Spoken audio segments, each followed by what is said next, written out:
Estamos en un tema muy hermoso y que trata de los misterios revelados por Dios a Pablo. Esa fue hace 3, 4 semanas que la vimos, ¿verdad? Pero poquito a poquito vamos caminando. Y estos misterios, esta es la parte 2, la que vamos a ver hoy. Hay mucho material en relación a esto y tiene que ser deglutido poquito a poquito. Que todos podamos entenderlo, no podemos correr ante los misterios revelados por el Señor. Y todos están en la palabra de Dios. Solo que la palabra de Dios tiene diferentes niveles de lectura y diferentes niveles de penetración. El que ha leído solamente una vez la Biblia o tal vez solo la ha leído por pasajes, su conocimiento es un poquito limitado para entender toda la profundidad que tiene la palabra de Dios. Eso no quiere decir que nosotros tenemos toda la profundidad, no es cierto. Solo en Cristo está toda la profundidad de esto. Nosotros estamos en un proceso progresivo de conocimiento y de revelación. Y por eso la importancia de entender qué le dijo Dios a Pablo. Y lo dice de tantas maneras que tenemos que ir despacito para irlo comprendiendo. Esto fue parte de lo que vimos hace 3 o 4 semanas cuando hablamos por primera vez de los misterios revelados por Dios a Pablo. Solo una pequeña síntesis para que ustedes se recuerden por dónde vamos. Daniel 2, 17, 19. Luego se fue Daniel a su casa e hizo saber lo que había a Ananías, Misael y Azarías, sus compañeros, para que pidiesen misericordias de Dios del cielo sobre este misterio, a fin de que Daniel y sus compañeros no perecieran con los otros sabios de Babilonia. Entonces el secreto fue revelado a Daniel en visión de noche, por lo cual bendijo Daniel al Dios del cielo. Solo es un ejercicio el que vamos a hacer. Resulta que Nabucodonosor, como emperador de Babilonia, había conquistado a Jerusalén y tenía prisionero a un montón de gente de Jerusalén y escogió a los jóvenes más inteligentes y los educaron en arameo.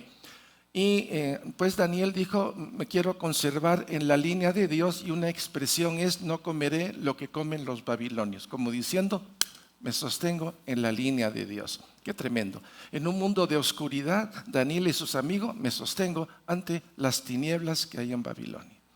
Resulta entonces que Nabucodonosor tuvo un sueño y al día siguiente, pues no se acordaba del sueño y llamó a todos. Dígame qué soñé y cuál es la interpretación. Y todos se pusieron más nerviosos que una lechuga tirada de un segundo piso. No sé cómo es eso, pero ha de ser desparramado todo. La cuestión es que todos se pusieron nerviosos. Y el rey dijo, si no me lo dicen, ustedes van a morir. Y la cosa se puso tensa. Daniel pues fue con sus amigos, les dijo, miren, fíjese que pasó esto y esto y esto. Y como primera congregación, se juntaron y oraron y le pidieron a Dios, Señor, revélanos el misterio. ¿Qué es esto? No lo entendemos. Y el Señor le reveló a Daniel qué era lo que el Nabucodonosor había soñado, y obviamente el tener el sueño y el significado, tremendo poder el que tenía Daniel en ese momento. Daniel no se glorió ni de la revelación ni de la interpretación, sino que fue con el Nabucodonosor y le dijo, el rey, mi Dios, que está en los cielos, que gobierna. Se echó su discurso ahí Daniel como diciendo, bendito es el Señor del cielo, de la tierra, me reveló esto. Y Nabucodonosor se quedó, wow, pero no solo me reveló tu sueño, el Señor me dijo, ¿qué significa el sueño? Y entonces Nabucodonosor dijo, wow, este sí tiene Dios. Y el Dios de este está vivo. Y el Dios tiene poder. Y se emocionó también Nabucodonosor y en fin, nombra a Daniel y a sus amigos en puestos claves. Entonces el secreto fue revelado a Daniel en visión de noche y en fin, una gran alegría, un testimonio de Daniel y de sus amigos. El que está arriba es el Rey de la Gloria, Señor de señores, y no se mueve nada si Él no lo permite. O sea, hay un testimonio vivo y eficaz en la persona de Daniel al decir, no comeré, no me haré parte de este pueblo, pero voy a hacer luz en este pueblo. Y esa luz se ve porque hay una revelación de Dios, que el misterio es puesto a la luz, y de esa manera el misterio y el secreto ya no puede ser llamado ni misterio ni secreto porque ha sido revelado. Tremendo, ¿verdad? Y así como está esta primera porción, también está en el libro de Amós. ¿Se tocará la trompeta en la ciudad y no se alborotará el pueblo? ¿Habrá algún mal en la ciudad del cual el Señor no haya hecho? Porque no hará nada el Señor sin que revele su secreto a sus siervos los profetas. Ok, ya sabemos que la palabra de Dios, todo lo que está en la palabra de Dios es revelación de Dios. Dios revela porque el hombre no tenía capacidad por las tinieblas que había en su alma, las tinieblas que había en su pueblo, la idolatría y en fin todos los pecados que ya conocemos. Por lo tanto, la revelación solo viene de Dios y esa revelación cae sobre el pueblo. Pero sobre el pueblo hay tres personajes importantes: el rey, el profeta y el sacerdote. Estas tres posiciones en el Antiguo Testamento son claves. Y las tres posiciones las trae Jesús, porque Jesús es rey, es profeta y es sacerdote. Pero en el Antiguo Testamento eran tres personas diferentes las que ocupaban esos lugares. Y Dios, cuando quería revelar algo, porque todo lo que Dios va a hacer lo revela primero, para decir yo sé lo que viene y sé cuál es la respuesta. Esta revelación solo es para hacernos ver quién es Él, la necesidad que tenemos de Él y conservar en el momento adecuado lo que Dios nos ha dicho. ¿Dios le habló a esta congregación? ¿Desde cuándo? Nos dijo lo que venía. ¿Se recuerdan? Desde el año 2008, pues el Señor nos habló y hemos visto lo que está pasando en Guatemala. Y dijimos, pues, siendo atalayas del Señor, LGTB, y hablamos de la estatua de Nabucodonosor. Hoy ya está enfrente de nosotros. Imagínense que existen personajes cristianos que están a la par del presidente y ocupando posición por ahí, y resulta pues que el presidente está en una condición pues no muy presentable ante el Señor. ¿Cierto? Ya sabemos lo que es. Entonces, esa posición es muy delicada porque en vez de ser luz, es como que si quisiéramos trabajar dentro de las tinieblas, como que el sistema educativo va a resolver algo. Los gobiernos no redimen, solo Cristo redime. Solo la verdad nos conduce a mantener una posición de integridad ante el Señor, porque al final de cuentas no son los gobiernos, no es el Estado, no es quien es más fuerte, sino la obra de Cristo en nuestras vidas. Y ahí la importancia de separar ciertas cosas, porque con mucha facilidad nos metemos en rollos que no tienen sentido, porque no hará nada el Señor sin que revele su secreto a sus siervos, a los profetas. Si no lo revela, ahí hay un secreto, pero si Dios lo revela, el secreto dejó de ser secreto, el misterio dejó de ser misterio y se volvió una verdad para nosotros, una verdad que tiene que tener un cumplimiento. Estamos en el tiempo de que las profecías que el Señor nos dio se están cumpliendo. Tenemos enfrente de nosotros dos posiciones sumamente delicadas y un tsunami que viene detrás con muchas tendencias y muchas cosas que nos puede golpear a todos. El mejor lugar es a los pies de la cruz de Cristo. El mejor lugar que tenemos es los pies de Cristo. Y con las manos extendidas, alabando, bendiciendo y glorificando al Señor, porque Él es bueno. No, Él no es bueno. Él es perfectamente bueno. Él es perfectamente y eternamente bueno y maravilloso.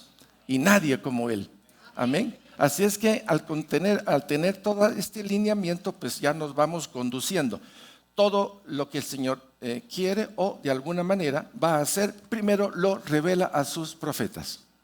¿Estamos todos ya claros? Bueno, de ahí viene otra cita que es Isaías 41, 26, 27. Me estoy ordenando en función a lo que platicamos hace 3 o 4 semanas. Por favor. ¿Quién lo anunció desde el principio para que sepamos, o de tiempo atrás y diremos, ¿es justo? Cierto, no hay quien anuncie. Sí, no hay quien anuncie. No hay quien enseñe. Ciertamente no hay quien oiga vuestras palabras. Yo soy el primero que he enseñado estas cosas a Sión, y a Jerusalén daré un mensajero de alegres nuevas. Tremendo, ¿verdad? Otra vez, yo soy el primero que he enseñado, porque Él es el primero. Yo soy. Yo es el tetragrama de Dios. Yo soy es el tetragrama. Yo soy el que te habla. Yo soy el que era, es y será. Yo soy. El primero, obviamente, está hablando de su condición en favor de nosotros aquí en la tierra. He enseñado. ¿Qué nos ha enseñado el Señor? Yo estoy seguro que si pregunto ahorita, ¿qué te ha enseñado el Señor? Vas a decir muchas cosas. Y hasta podemos hacer pequeñas mesas aquí y no nos iríamos de las grandes cosas que el Señor nos ha enseñado. Y Jerusalén dará un mensaje de alegres nuevas. Hoy hubo una profecía muy interesante por acá diciendo que nosotros, no sé, ¿quién la tiene? Carla, ¿cómo fue que dijiste? ¿O cómo fue que dijo el Señor? Y que nos vistiéramos de santidad, y vi cómo pues era Él, que estaba vestido con vestiduras blancas y brillaban. Eso. Gloria a Dios. Entonces, y Jerusalén dará un mensaje de alegres nuevas. Usemos Jerusalén y pongamos, bueno, ¿qué quiere Dios con Josué? Siempre nos preguntamos con Carol, ¿qué quiere Dios de Josué? Y el consejo de ancianos y el consejo directivo también, ¿qué quiere Dios de Josué? ¿Por qué no tuvimos iglesias? ¿Por qué no hubo una expansión? Y vamos entendiendo la forma como Dios conservó a Josué y el momento histórico que Dios está tomando para Josué en este momento tan importante en Guatemala. Entonces comienzo a atar muchos cabos.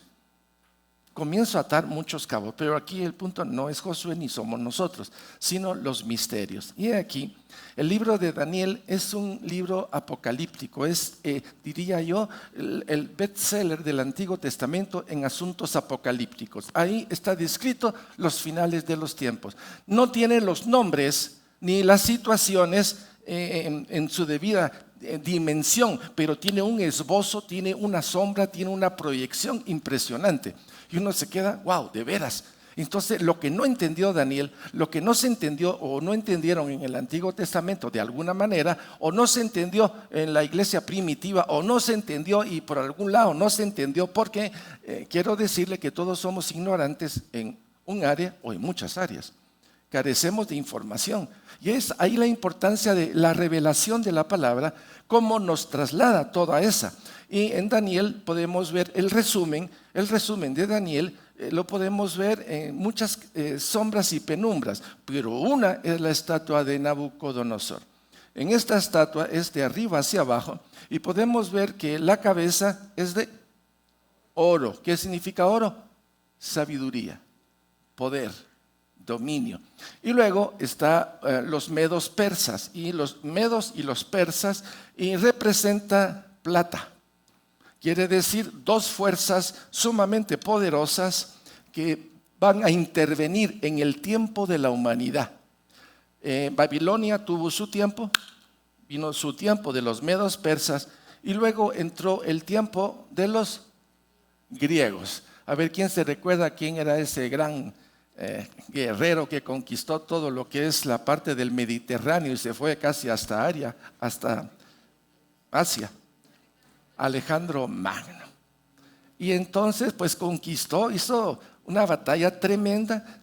Su reino se dividió en 4 generales, cada uno agarró una porción del Mediterráneo, pero luego vienen los romanos, y los romanos representan, por ejemplo, los muslos y las rodillas, los pies, y entonces fue un tiempo de mucha fuerza, más o menos 700 años antes de Cristo, y más o menos hasta el año 495, en el cual el Imperio Romano se dividió. Y el Imperio Romano, al dividirse, es un pie y otro pie. Uno quedó en Roma y el otro quedó en Constantinopla. Qué tremenda la visión que tuvo Daniel y la interpretación. Y de ahí vemos que los pies que tienen barro y hierro. Quiere decir que en el tiempo final pues se va a juntar poder de hierro junto con barro. ¿Y se puede juntar el hierro con el barro?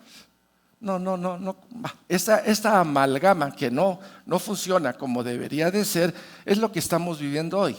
Por ejemplo, si nos vamos a Europa, podemos ver la Unión Europea. Ya la Unión Europea es mismo Estados Unidos.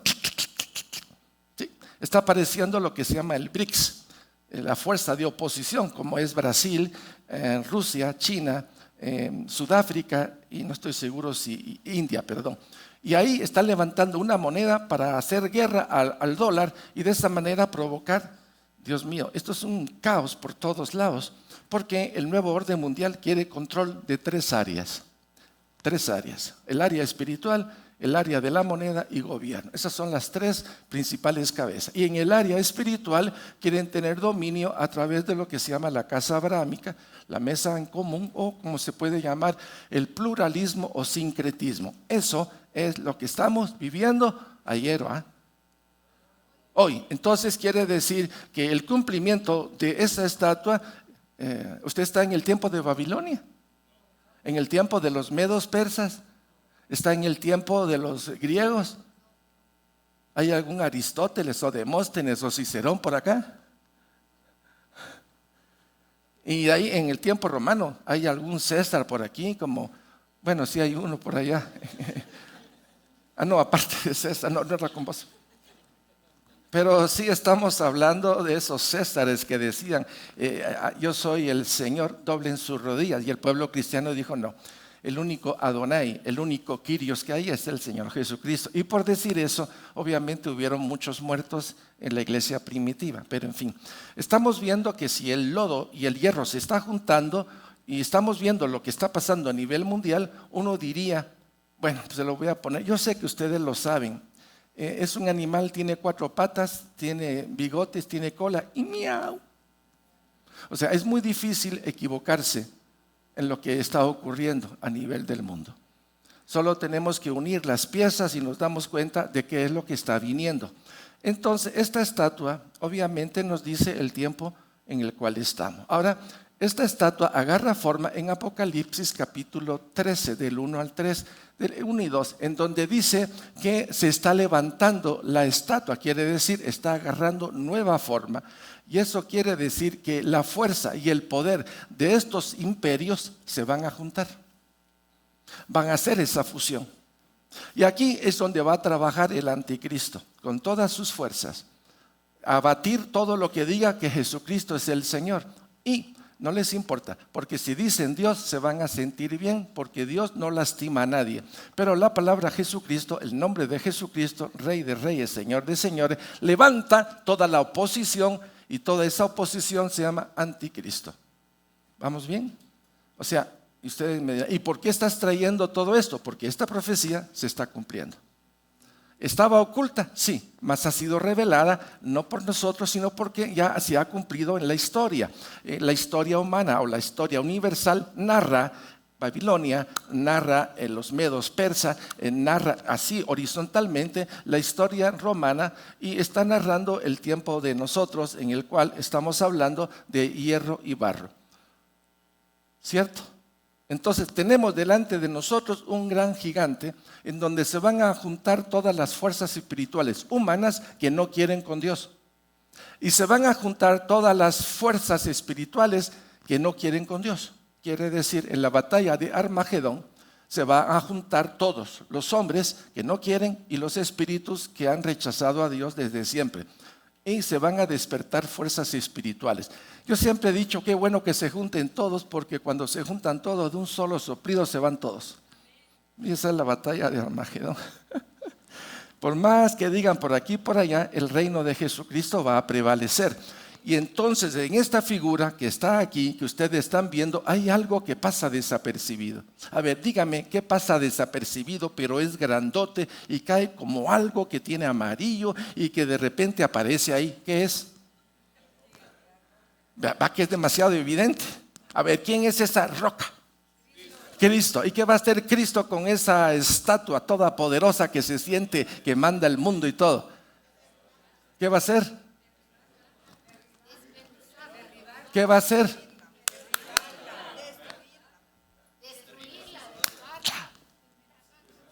¿Y quién va a prevalecer? Y Cristo dice que es una roca no cortada por mano humana. Pues obviamente es Cristo, ¿cierto? Y dice que de esa roca, ¿qué va a aparecer? El reino por encima de todos. Quiere decir que toda esa estructura va a quedar en el piso y la roca se va a poner encima de todo eso y su reino será para siempre.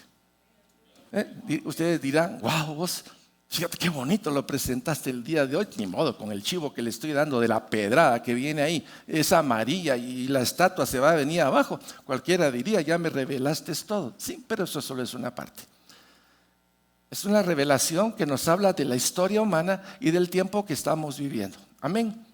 Ok, sigamos. Entonces, pasamos. Una historia que se realiza en el tiempo y va hacia su fin.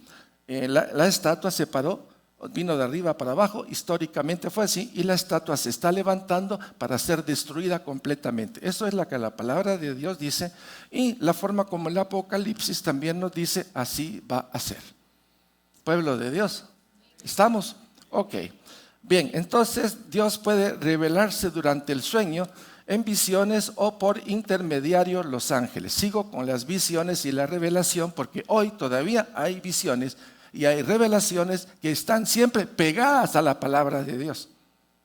Cualquier visión que se salga de la palabra de Dios está fuera del plan de Dios o del propósito de Dios.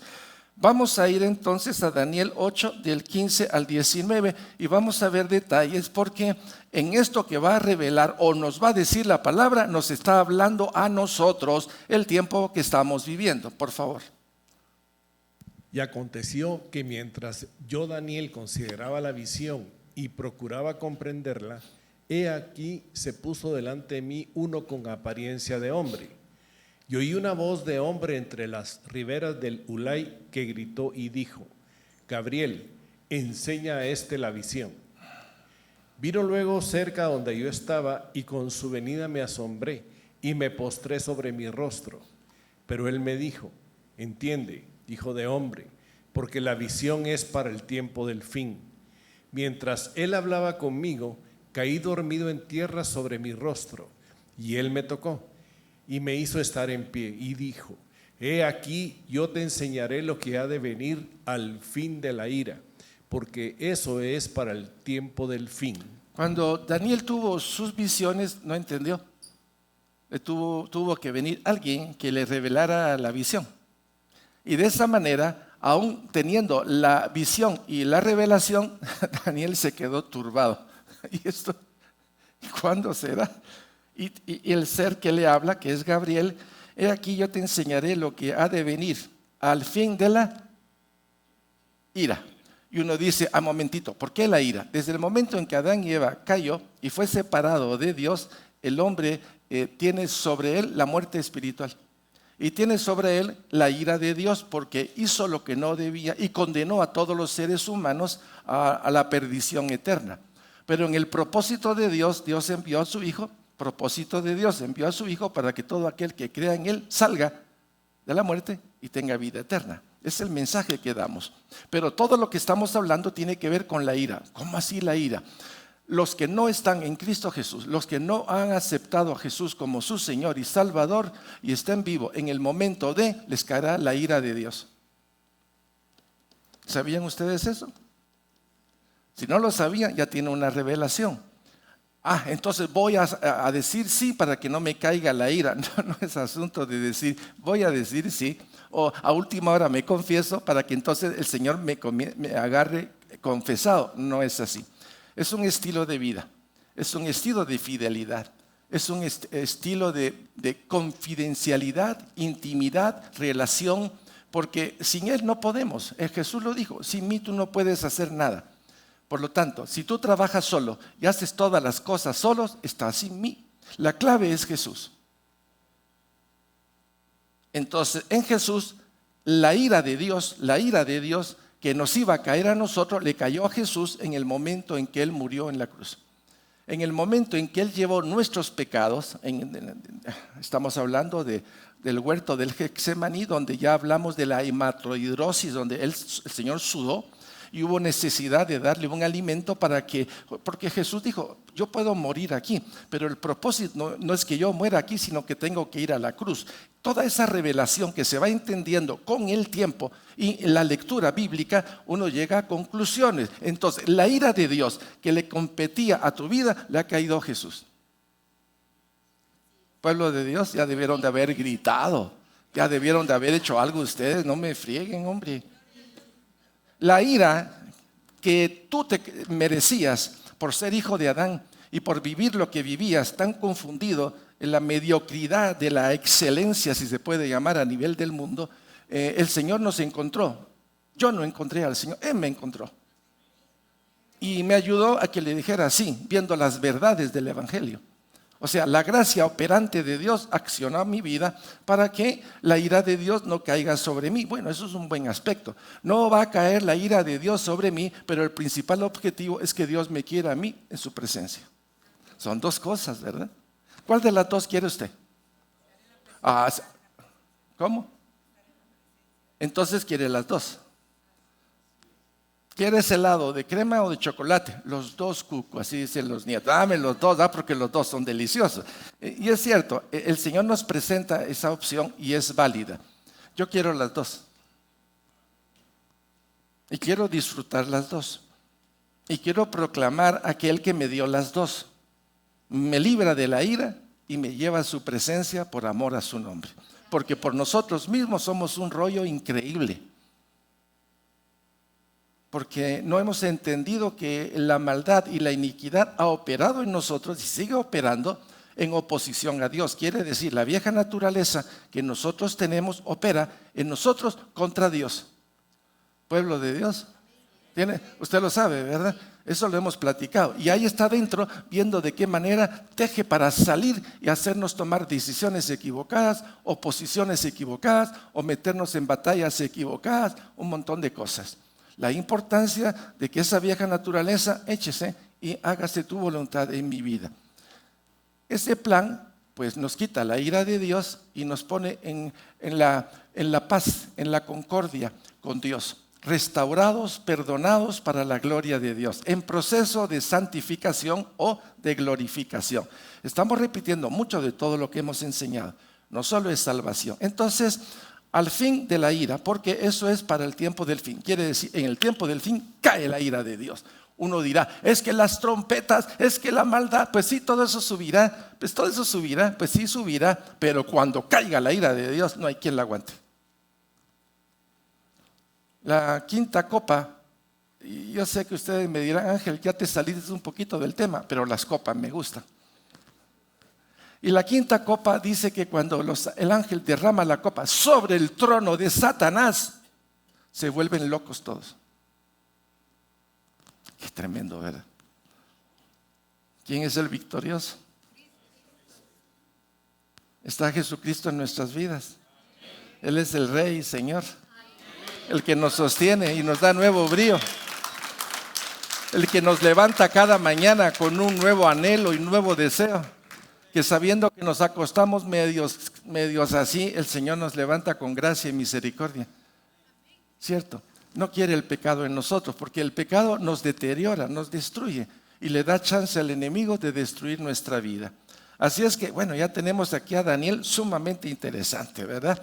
Ahora vamos a ver un cuarto punto, que es donde Jesús dijo o habló de la palabra misterio. Porque la palabra misterio o revelación la tenemos que ir despacito, porque es un lenguaje que, mire, se va abriendo. Y contra más se abre, más vemos quién es el Señor. Y quién es qué es el misterio de la iniquidad. Entonces, Jesús solo utiliza una vez la palabra misterio y la usa en Marcos capítulo 4 del 10 al 12. Cuando estuvo solo, los que estaban cerca de él con los 12 le preguntaron sobre la parábola. Y les dijo, a vosotros os es dado saber el misterio del reino de Dios, mas a los que están fuera, por parábolas todas las cosas, para que viendo vean y no perciban, y oyendo oigan y no entiendan, para que no se conviertan y les sean perdonados los pecados. Bueno, aquí hay muchas cosas que habría que platicar. Primero están los apóstoles. Dice, cuando estuvo solo, los que estaban cerca de él, entonces sí estaba solo, pero tenía cercanos a él, ¿verdad? Y con los 12 y le preguntaron, no sé si los 12 o uno de ellos, ¿verdad? Siempre hay un Mateo y hay un Juan inquieto. Y hay otro que le dijo, hasta que yo no meta mis dedos en tus... ¿Quién era ese? Tomás. Entonces, estaban en un periodo donde veían los milagros, veían quién era Jesús, veía todas las cosas que hacía y todos estaban maravillados por la autoridad que tenía. Entonces, estos 12 también estaban viendo, bueno, el reino de Dios. porque era un tiempo en el cual los judíos esperaban un reino no mesiánico, no un reino de perdón, sino un reino de conquista. Quitarse a los romanos, quitarse a todos los que estaban afuera y tener el oasis de paz que siempre han querido. Pero no, el que vino no venía a traer eso, sino que venía a traer guerra espiritual y a liberar al pueblo. Entonces a vosotros os es dado saber el misterio del reino. Momentito, un misterio del reino. ¿Y cómo así el misterio del reino? Porque cuando hablamos del reino, estamos hablando del reino eterno. Y en el reino eterno está el Padre, el Hijo y el Espíritu Santo. Y el que viene a nosotros es el reino. El reino es Jesús. Viene el Rey. Entonces, cuando dice el misterio del reino de Dios, bueno, el misterio ya fue resuelto, ¿o no? Jesús es el reino. Jesús es el Hijo de Dios. Es el Cordero, el que se sienta a la diestra de Dios, el que se va a sentar en el trono y el Padre le va a entregar esos rollos donde están los 7 sellos. Y Él los va a abrir, cada sello. Él tiene el poder para hacer eso. Vean cómo el Antiguo Testamento nos une al Nuevo Testamento y nos esclarece un panorama. La salvación solo es un punto. El resto es santidad, glorificación. Quiere decir salir de la inmundicia del mundo, salir de la inmundicia de nuestro corazón y entrar al propósito eterno que es la santidad que Dios quiere. Porque sin santidad no veremos a Dios. Está fácil, ¿verdad que estamos preparados para oír esto? Todos pueden decir amén. ¿Ya vieron que sí? Dijeron amén. Entonces, a vosotros os es dado el saber el misterio del reino de Dios. Hay una gracia para entender las cosas de Dios. Y todos los que tienen el Espíritu Santo tienen esa capacidad de entender las cosas de Dios si también lee la palabra. Porque si no la lee, se queda manco. Permítame decirles algo. Aquí ninguno de nosotros, todos nosotros somos inválidos. Caminando en el Señor. Unos del pie, otros de la mano, otros del ojo, otros del oído, pero somos inválidos de alguna manera. Y la congregación es la congregación que teniendo diferentes partes, cuando todas las partes se unen, caminamos bien. Oímos el ruido del tren, vos, piernas, párese porque ahí viene el tren. O cuando vemos a un nieto correr, salga detrás del nieto porque sabe a dónde vaya a parar ¿verdad? Cómo todo se articula como un cuerpo espiritual, un edificio espiritual, ¿sí? Y los dones están en relación a eso. Somos un cuerpo y necesitamos que hay unos que tienen una visión larga, hipermetropía, mira muchísimo, y otros que son miopes, que solo miran, no veo. Pues el otro le dice, camina recto porque vas bien. O párate porque hay una piedra muy grande delante de ti, no caigas en ese hoyo. Esa es la congregación. Eso es lo que yo considero que es una congregación. Y no solo Josué, es la misma iglesia. Porque la palabra de Dios está regada en todo el mundo. Y por lo tanto, y si tenemos el Espíritu, debemos de aterrizar, partir y salir en el mismo camión o en el mismo bus. Jesucristo es el que lleva el timón, no nosotros.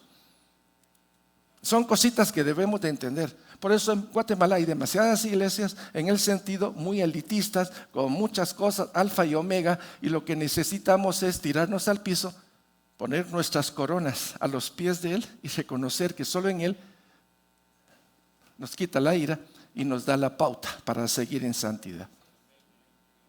Fácil el mensaje. Pueblo de Dios, un aleluya, una gloria a Dios, o alguien que despierta a su hermano. Aquí estoy viendo a alguno que se me está durmiendo porque está en adoración intensa. Por favor, ahí me lo despierta, oye. Estamos, bueno. Entonces, y a los demás se les va a dar por parábolas. Hay pasajes que uno dice, ¿cómo es eso? No entiendo. Bueno. Digamos que aquí hay barro y aquí hay una barra de mantequilla y sale el sol. ¿Qué va a pasar cuando el sol sale sobre la mantequilla? ¿Y sobre el barro? Perfecto. Eso es lo que pasa con la naturaleza humana. Los que quieren con Dios se derriten ante la presencia de Dios. Y los que no quieren, el sol los va a volver fuerte. Eso es todo. Porque va a venir la luz de Cristo y se van a endurecer contra Cristo. Eso es todo. ¿Sí lo entendimos? Amén. Gloria a Dios. Vamos entonces, este misterio revelado divide a la humanidad en dos. No hay otra, son dos.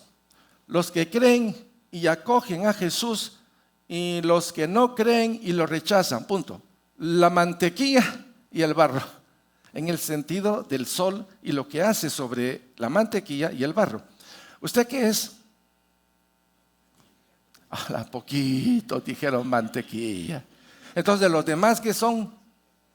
Bueno, decidan pues, les doy 2 segundos para que piensen. Otra vez, vamos a ver.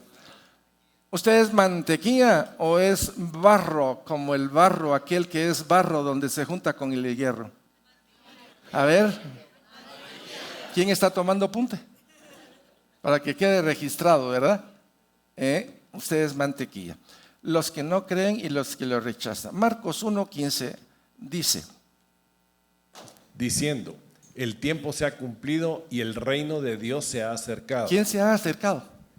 ¿Quién se acercó a ti? ¿Quién te llevó a los pies de Cristo? ¿Quién tocó tu puerta? ¿Quién te está dando lo que necesitas? ¿Quién es tu soporte? ¿Quién es tu alegría? ¿Quién te lleva más y más a crecer como un hijo para ir al Padre? ¿Dónde está la respuesta? No en los gobiernos. No en los gobiernos. Aquí en Guatemala está el reino de Dios y somos ciudadanos conciudadanos del reino de Dios. Este mundo gobernado por los políticos y en fin, pero Dios usa todo. Dios usa todo, pero nosotros somos ciudadanos del reino de Dios. No nos olvidemos y que nos debemos a Él. Y el reino de Dios se ha acercado. En mi caso no se ha acercado, en mi caso me invadió. Y solo quiero con Él. ¿Y usted? ¿Quiere con Dios? Quiero contigo. No, no quiero nada, ni siquiera conmigo quiero. Ya descubrí que soy, ¿qué? No me digan lo mío, mejor me dicen lo suyo. A ver, ¿usted qué ha descubierto en su vida? Bueno, solo dígaselo al Señor, no hace falta que lo digan los demás. La luz de Cristo nos ayuda a ver lo que hay dentro de nosotros. Pueblo de Dios, ¿quién quiere luz de Cristo? Decir, quiero tu luz, es saber, cuando usted ora, le está diciendo a Dios, interven en mi vida. Cuando usted ora con intención o sin intención, Dios escucha. Y como un buen padre, aprovecha todo. No va a escatimar nada de nuestra enfermiza voluntad para jalarnos un poco más. Jalarnos o empujarnos. Dios sí jala y Dios sí empuja. Por lo menos los ángeles sí lo hacen con Lot. ¿Se recuerdan? Con Lot, el ángel lo tuvo que véngase para acá porque ya lo querían matar a Lot. Y después vámonos corriendo y Lot estaba medio así, ¿va? Tuvieron que agarrarlo de la mano y para adelante. Dios hace eso porque busca nuestro bien. Las situaciones son difíciles en Guatemala. Necesitamos saber si Dios nos está empujando para atrás o para adelante. De los 2 movimientos, gloria a Dios, son buenos.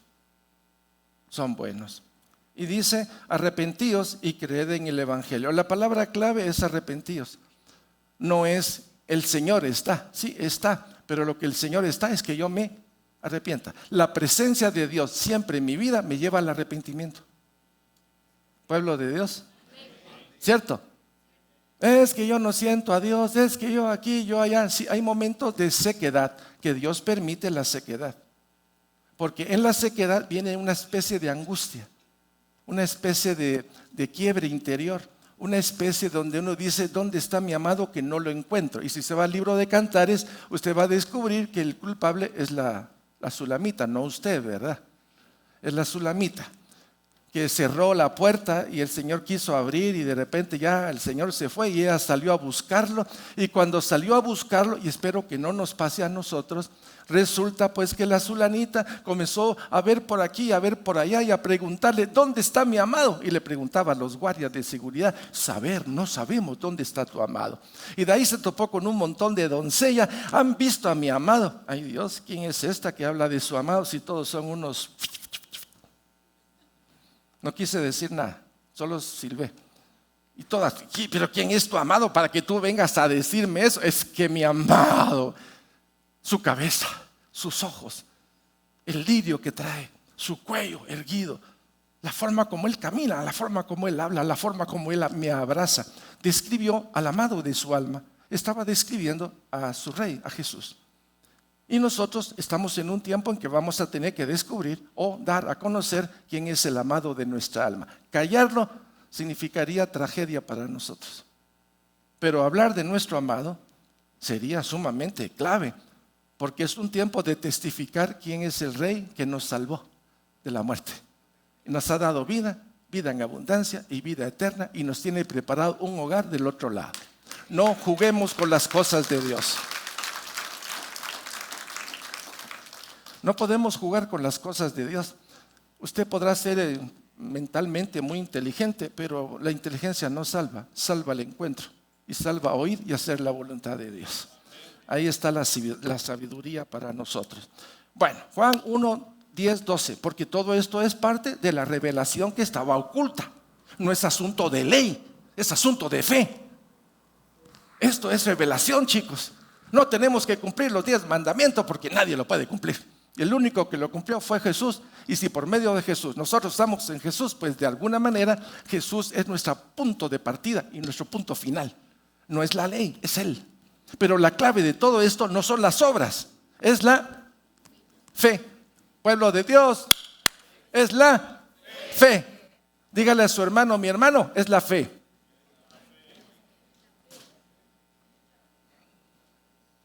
¿Se recuerdan el hermano que vino y dijo, quiero café? ¿Se recuerdan? ¿Cómo se llama? Tony Hernández. Gracioso el hermano, pero qué bien compaginaba todo. Entonces Juan 1:12 nos dice muy claramente el primer asunto. ¿Usted quiere ira? No. Si no quiere ira, no por la ira voy a hacer esto, me parece bien. Pero el principal objetivo por el cual quiero estar en la presencia de Dios es porque Él ha hecho su obra para redimirme de todo. Él quiere y yo quiero. Dígale, Señor, ¿tú quieres? Yo quiero. Quiero contigo. Ok, vamos a leer Juan 1, 10, 12. En el mundo estaba, y el mundo por Él fue hecho, pero el mundo no le conoció. A lo suyo vino y los suyos no le recibieron. Mas a todos los que le recibieron, a los que creen en su nombre, les dio potestad de ser hechos hijos de Dios. Esto que ustedes están viendo ahorita es lo que quieren bloquear con lo que se llama la mesa multirreligiosa, o lo que se llama indirectamente, todo está ligado, porque uno queriendo hacer bien las cosas cuando no están en función del reino de Dios y menospreciamos el señorío de Jesucristo, pues algunos dicen diluyen la posición que nosotros tenemos. Jesús es soberano, es rey y es señor. No lo puedo meter en una mesa donde otros están y donde dicen quién es el que va a tener más predominio. No se puede. Jesucristo reina y gobierna desde siempre y para siempre. Todo lo demás es hechura del hombre o de la filosofía del hombre. Y aquí la importancia de que ya no vamos a poder evangelizar a otros, pues, porque el respeto, la tolerancia. Estamos aquí todos juntos, no, perdónenme. Los primeros cristianos lo tenían muy claro. Jesús es el Señor. No usted, César. No, usted no es. ¿Y cuántos murieron? Y no solo ahí. Toda la historia está llena de hombres que dijeron no al gobierno, al Estado, al pluralismo, al sincretismo. No, es un tiempo en el cual tenemos que tomar decisiones todo el tiempo. Mas a todos los que le recibieron, a los que creen, creer es la palabra clave. En el Edén, Adán y Eva le creyeron a Satanás. Por creerle a Satanás fueron condenados ellos y toda la descendencia. Por creer en Jesús, Jesús nos saca de ahí y nos da vida y vida nueva. La palabra clave es creer. La primera. La segunda, aparte de creer, es lo que Dios dice que debemos de seguir. Esa parte de misterio que pasa desapercibido. Jesús en mí, esperanza de gloria. Jesús en mí me hace pasar las puertas de la muerte. Y uno diría, entonces Jesús venció la muerte. Pues yo no sé. ¿Ustedes qué dirán? Amén. ¿Jesús venció la muerte? Amén. ¿Quién tiene las llaves del Hades? Ajá. Entonces tenemos respuestas que nos dicen quién es Jesús. Y en Jesús, esperanza de gloria, y en Jesús, que está en mí, que está en ti, Quiere decir, hay una gracia, hay un favor de Dios para el tiempo difícil que viene. Siempre ha sido así. Pero aparte de eso, nos marcó con su Santo Espíritu. Y el Santo Espíritu pues nos equipa con la armadura de Dios, nos dones, nos da la habilidad, la capacidad para discernir los tiempos y decir sí o decir no. Cualquiera dirá, ¿eso es prédica? Bueno, como dijo alguien por ahí, bueno, no sé si es prédica, tal vez es enseñanza, tal vez estamos platicando, ¿verdad? Pero yo sé lo que estoy haciendo.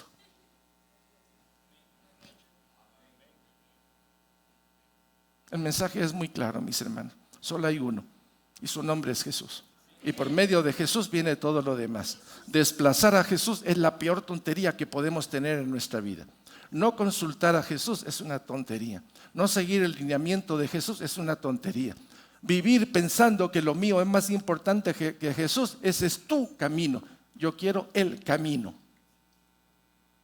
Oiga, usted puede escoger el camino que quiera, pero yo quiero el camino, porque el camino tiene un nombre. Es Cristo. Ok, ya lo tenemos claro. Bueno, entonces sus enseñanzas en parábolas no son entendibles para la mayoría de personas, pero a los discípulos les es revelado el misterio. El advenimiento del reino de Dios conforme a las profecías del Antiguo Testamento. El Antiguo Testamento habló del reino. El reino, pero este reino lo vieron como un reino temporal, un reino humano, un reino como el tiempo de Nabucodonosor o los medos persas, pero el reino que venía es del arriba, es el reino de Dios. El reino de Dios baja a través del reino de Jesucristo, quien nos salva para regresar al reino del Padre. Va a tener un tiempo de reinado aquí, se habla del milenio, ¿cuándo va a ser? No lo sé, pero va a ser un tiempo en el cual Él va a reinar con los 24, 12 del Antiguo y 12 del Nuevo Testamento, junto con los que se llama la esposa del Cordero. Bueno, entonces estamos hablando del advenimiento, no es lo que ellos dijeron, sí tenían sombra. Jesús viene a decir con claridad, yo soy el que soy, yo soy el pan de vida, yo soy la vid, yo soy la puerta, ¿sí? Nadie va al Padre sino por mí. Todos los grandes yo soy los deja bien claro. Entonces vamos viendo cómo el misterio del Antiguo se abre plenamente en el Nuevo y es todo por medio de Jesús. Su obra consiste en instaurar el reino aquí, abajo, y en revelar a plenitud los secretos divinos que le competen y que estaban ocultos desde la fundación del mundo. El pueblo de Dios estaba atado de alguna manera a la ley, a las actividades ceremoniales, a las vestiduras, a los sacrificios, a las fiestas anuales, pero en Jesús viene a romper incluso la forma como ellos miraban el sábado. El sábado no fue hecho para que el hombre fuera esclavo, ¿cierto? Sino el sábado fue hecho para bendecir al hombre. O sea, viene a liberarnos de conceptos equivocados y por eso viene a instaurar el reino. A ver, ¿dónde instauró Cristo su reino? Diga aquí. A ver, señáleme con el dedo. Yo quiero saber si es en el corazón, en el hígado o en el vaso. A ver, ¿dónde lo tiene usted? En todos lados. Quiere decir, Jesús, usted es un templo. Porque si Jesús viene a reinar, Jesús solo puede reinar en el templo. Y nosotros somos templos del... Primera de Corintios 6, 19. ¿Qué acaso no sabes, pues, que eres templo del Espíritu Santo? Eso es lo que somos. Y si vino Jesús, también viene el Padre y viene el Hijo. Hay una manifestación.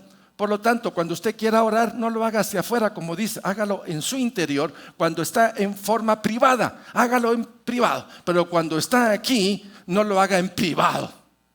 Aquí es congregación. Aquí todos levantamos la mano, bendecimos, glorificamos al Rey de la Gloria. Porque si está en mí, la manifestación de todos nosotros es glorificar su santo nombre. Amén. Mis hermanos, ¿cómo están? Aleluya, gloria a Dios. Bueno, entonces vamos a Marcos 13, 32 al 37.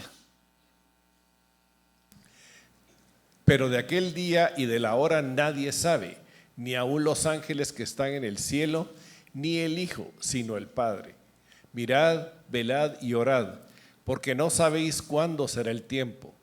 Es como el hombre que yéndose lejos dejó su casa y dio autoridad a sus siervos, y a cada uno su obra, y al portero mandó que velase. Velad, pues, porque no sabéis cuándo vendrá el Señor de la casa, si al anochecer o a la medianoche, o al canto del gallo o a la mañana, para que cuando venga de repente no os halle durmiendo. Y lo que a vosotros digo y a todos lo digo, velad. Ok, claro, ¿verdad? ¿Lo vio? En pocas palabras. Estamos hablando de que estos tiempos, ¿cuándo va a ser?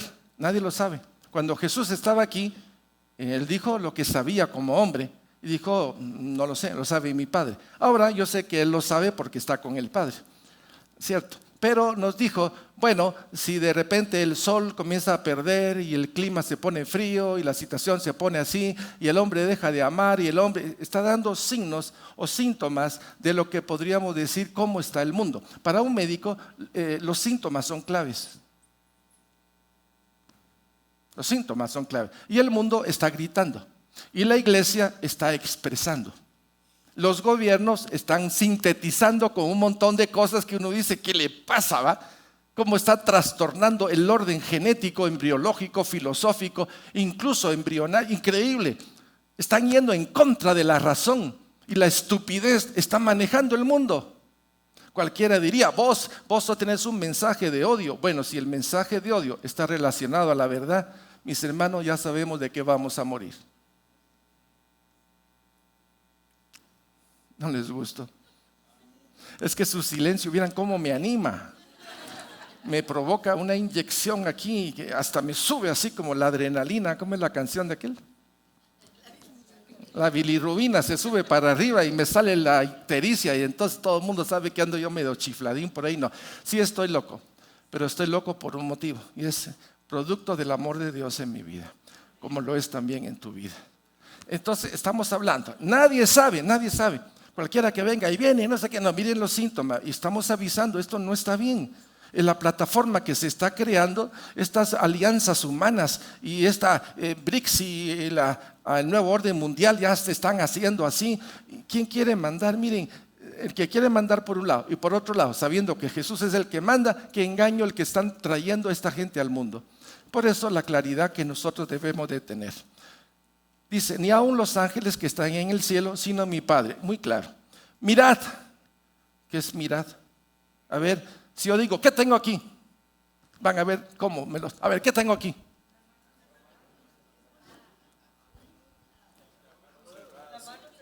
Muy bien, ¿qué más? Aire. Uno diría, qué chiste. Otra vez, ¿qué tengo aquí? A ver. 5 uñas. O sea, obviamente me puedo ir por donde me dé la gana, pero los planes de Dios están claros. Conmigo, no te estoy diciendo. Conmigo a ver, todos juntos. Conmigo contra. No hay intermedio, no hay hospital en medio de. Y es ahí donde nuestras decisiones tienen que ser muy claras. Mirad, ¿qué es velad?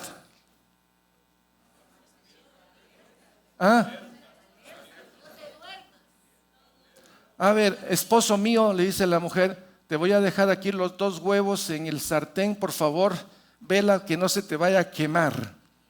Y al rato la mujer dice, se quemaron. No estoy hablando de mí. Pero resulta que velad quiere decir ojos abiertos. Y velad específicamente es velar por ciertas cosas. Por ejemplo, en la función gineco-obstétrica hay un momento en que la mujer entra en dolores de parto y los externos o internos tienen que tener su aparatito para oír el foco del niño. El foco es el latido del niño. Y el latido más o menos está entre 130, 140, es normal. Si comienza a bajar el latido del niño, quiere decir que el proceso de la mamá está entrando en crisis. Y tiene que intervenir el médico. Por lo tanto, el médico que está o tiene su paciente le dice al residente, péguese a este foco y repórtemelo cada 5 minutos. El pobre estudiante, pues a cada rato. Eso es velad. ¿Por qué? Cuando se piensa a nivel gineco-obstétrico, uno dice que, es la mujer, perdóneme, hay 2 vidas, la mamá y el bebé. Y si no ama a la mamá y si no ama al bebé, usted como médico está fregado. Y la vigilancia sobre los 2. es la ilusión, un propósito de Dios. Y para nosotros como cuerpo de Cristo, velad tiene función. Velad por mi vida, por la vida de mi esposa, de mis hijos, de los nietos, aunque de repente nos den una patadita por ahí, ¿verdad? Porque ya los nietos tienen su forma de pensar. Y nuestros hijos, pues, la forma como manejan el celular y la tablet y todo, hasta tengo que consultar, hijo, ¿cómo es? Y ellos me resuelven el problema. Entiendo que no tengo el alcance que ya la educación les está dando, pero tengo lo básico y lo congruente que es para vida y vida eterna. Porque es la principal cátedra que nosotros tenemos, la vida eterna, en Cristo Jesús. Bueno, y orad. A ver, ¿qué es orad? Usted cuando habla con su hijo viene a decirle, padre, doctor en jefe de, o solo dice papá. Orar es la oración más simple que hay. Es la oración más simple que un bebé puede tener. ¿Cuál es la oración de un bebé? Ajú. ¿Y qué hace la mamá cuando el niño le dice ajú? Se vuelve loca. ¿O no? Y cuando ese ajú se va perfeccionando y comienza a decir sus primeros vocablos, la mamá se llena de ilusión porque el niño no es mudo, ni es sordo, ni es ciego, sino que todas sus cualidades están desarrollando. Imagínense que Dios nos está viendo así y nosotros estamos entendiendo que orar, se los voy a decir, es la delicia más grande que hay. Es el mejor reposo que hay. Es donde podemos dejar nuestras cargas sin darnos cuenta. Es el mejor para cargar nuestras baterías y decir realmente el Señor está vivo, es mi gloria, es mi esperanza, es el fruto de su trabajo en mi vida, es Él, no yo. Es donde entendemos cada vez más que sin Él nuestra vida no tiene sentido. Y estamos en el tiempo en el cual necesitamos orar como nunca antes habíamos orado. Por ti, por tu cónyuge, por tus hijos, por tus nietos, por la congregación, por la iglesia, por los que no conocen, por último el Estado, si quieren. ¿Va? El hombre cree que en el gobierno puede solucionar las cosas y hasta donde yo he visto, no lo puede. Dios sí puede. Es un secreto que tenemos que mantener. Y dice pues, y Dios es como el hombre que, y pone un ejemplo tan sencillo, un hombre que tenía su terreno, tenía su finca, tenía lo que sea, y se lo dejó a un administrador o se lo dejó a varios y se fue, y el otro no sabe cuándo va a venir. ¿Cuál es la función de ese que se quedó al mando? En este caso, la iglesia. La iglesia se quedó por orden de Dios. Ustedes tienen que ir y evangelizar. El mandato de Dios en Mateo y en Marcos es ir y evangelizar, discipular. Y a los que crean que sean bautizados o discipularlos, solo tenemos una función. Pero aparte de eso, nuestra vida de consagración para Dios. Trabaja de distintas maneras Dios para realizar nuestra vida en un propósito eterno. Dice entonces, y dio autoridad a su siervo, le dio autoridad a la iglesia, ¿o no? Mis hermanos, y a cada uno su obra. Cada uno tiene una función que hacer. Y al portero mandó que velase. El portero tiene que estar vigilante de quién entra y de quién no entra. Velad pues, porque no sabéis cuándo vendrá el Señor de la casa, si al anochecer, o a la medianoche, o al canto del gallo, o a la mañana. Cuatro etapas que los romanos tenían clasificado el tiempo cada 6 horas. Una forma de decir todo el tiempo. A ver, ¿quién va a estar en la primera, segunda, tercera o cuarta vigilia? Quiere decir, si tú vas a ser un soldado y vas a estar en la puerta, tenés 2 opciones, o te dormís o velás. Y eso es lo que nos invita. Para que cuando venga de repente, no os halle durmiendo. Y lo que a vosotros digo, a todos los digo. El mensaje de hoy, mis hermanos, es velad. Es mirad, velad y orar. Es nuestra función. El tiempo está de muchos colores y no está muy grato en Guatemala. Hay mucha influencia extranjera y sobre todo espiritual para desquebrajar, y la iglesia está cometiendo ciertos errores en meterse en asuntos políticos y en cosas que no le competen. Quien tiene el poder para cambiar todo es el Señor, no la política. No es asunto de un candidato, es asunto del propósito de Dios, y en todo teje Dios para bien de los que le aman a Él. Amén. Vamos a orar, mis hermanos. Pongámonos de pie, por favor. Y allí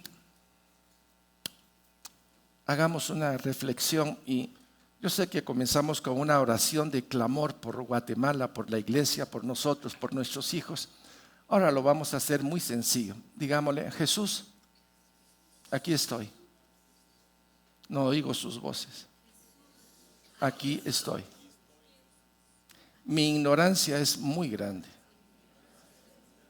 Mi torpeza casi igual que la ignorancia.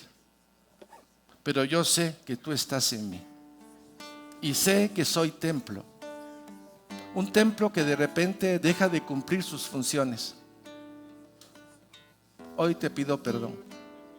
En el nombre de Jesús, perdóname. Perdóname. Encausa mis ojos hacia ti. Y dame la gracia para la permanencia intermedia y permanencia final. Quiero contigo, pero sin tu gracia, muy pocas voces oigo, pero sin tu gracia no puedo. Dame tu gracia, dame tu misericordia. Guíame, Señor, por amor a tu nombre. En el nombre de Jesús, encausa mi vida.